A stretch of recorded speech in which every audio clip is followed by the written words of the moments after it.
Why do we struggle still as Christians? How can we embrace our weakness? It almost seems as if when we became born again believers, our temptations and our struggles got worse. How does that make any sense? So, are we really saved if we struggle still as Christians? The culture has gotten us to think that if you struggle still when you become a Christian, you're a fake, you're lukewarm, and God doesn't love you. And how's that made us feel? Condemned, scared, anxious, always having to perform, and never ever being secure about our relationship and our standing before God. So before Christ, sin was normal. We didn't think twice about sin. We would just do whatever we wanted. But now that we are in Christ, there's a war. There's a friction going on. The flesh is fighting the spirit, and the spirit's fighting the flesh. They're in conflict, as it says in Galatians 5. So the struggle is not failure. The struggle is proof of conflict, and the conflict is showing that we are alive. So struggle is proof that you are saved because you are fighting back. If you were not alive, you would not fight back. If you were dead, you would just keep doing whatever you wanted to do. So before salvation, there was no resistance, there was no conviction, there was no inner war going on. But now there's a tension, there's a conviction, and there's a resistance. And this tension is not going against you. It's evidence that Christ, the Spirit of God, is in you now. So you can find hope in this actually. The struggle actually gives you hope that you are saved because it shows the war is going on in you. So what has actually changed? Jesus did not remove the battlefield, he removed the verdict. So sin has no dominion over us anymore. It cannot do anything to us anymore. As it says in Romans 6:14, we are under grace now, but we still struggle like Paul talks about in Romans 7.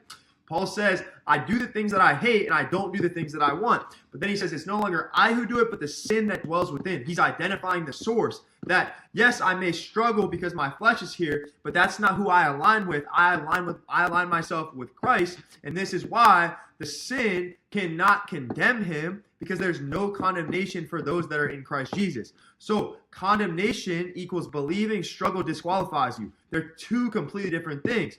We were saved from condemnation, but we were not saved from the struggle. Because if we just automatically stopped struggling after we became believers, we wouldn't rely on God anymore, and we would go our own way. We become self-righteous, and God only wants us to rely on him because all problems spark from self-trust.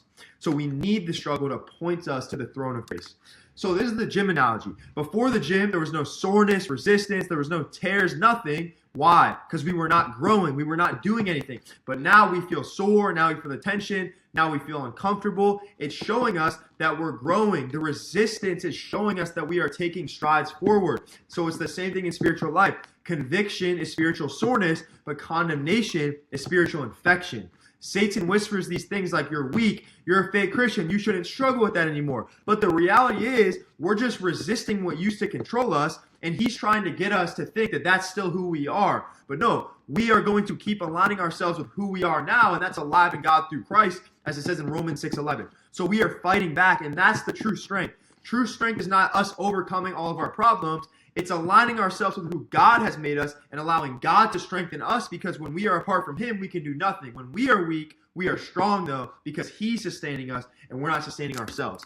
So what's the deeper warning? In 2 Corinthians 12, Paul gives a perfect example of all of these things I just talked about. He begged God 3 times in prayer to remove it, and God did not remove it. Because weakness, like we said, keeps us dependent on God and not dependent on ourselves and what we can do. Because when we fix things, we think, I did it, I beat it, I overcame. So now you're still self-reliant, you just don't have the same issues anymore. So God has to allow us to struggle still after we are saved, so we see the magnitude of his love, the magnitude of his grace, so we can respond to that. So sometimes the weakness is the door to meet God. We do not boast in weakness because it does not feel good. We boast because it keeps you dependent. So you're not struggling because you're failing. You're struggling because you're finally fighting.